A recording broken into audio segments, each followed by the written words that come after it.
Let's continue our conversation with former House Intelligence Committee Chairman Pete Hoekstra. Pete, so often we are dealing with foreign affairs and maneuvers overseas, but Washington has some unique going on that we just have to pull the curtain back on.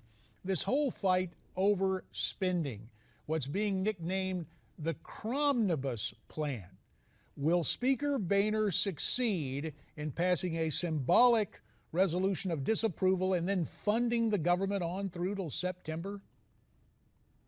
Well, I think what will happen by next week, Thursday, which is when funding for the federal government expires, and if they don't pass some type of a resolution, government would shut down. What will happen? Yes, Congressman Yoho's resolution will pass Congress. It will probably pass overwhelmingly with some bipartisan support because it condemns the president's action on immigration, his overreach. So those who are concerned, number one, about the content of his resolution, of his actions, but also just about the overreach, will vote for the congressman's resolution. The second thing is by next week, Thursday, the Speaker and Republicans will have put together some type of a package that will keep government running. Whether it's exactly what the Speaker outlined earlier this week or not, I'm not sure, but I think that there are enough within the Republican caucus who believe that getting to Thursday and waking up on Friday morning and having the government shut down is a bad idea. So exactly what steps and how they'll get there. JD, you and I have been there. You and I have been part of them making sausage. We know how messy it is. It will get done, but right now you just don't know what it will be on Thursday. Well, earlier in this program, Congressman Matt Salmon, who was there with us and is now back in Washington, was with us. He led a meeting this morning of concerned congressmen and some gentlemen from the U.S. Senate looking to change the plan, looking to shorten the window on spending. But Matt is of the mind, and I think this disturbs a lot of people. Pete King was here yesterday. If you fund a CR, even for just a few months, you are basically letting the president go ahead with his unconstitutional action.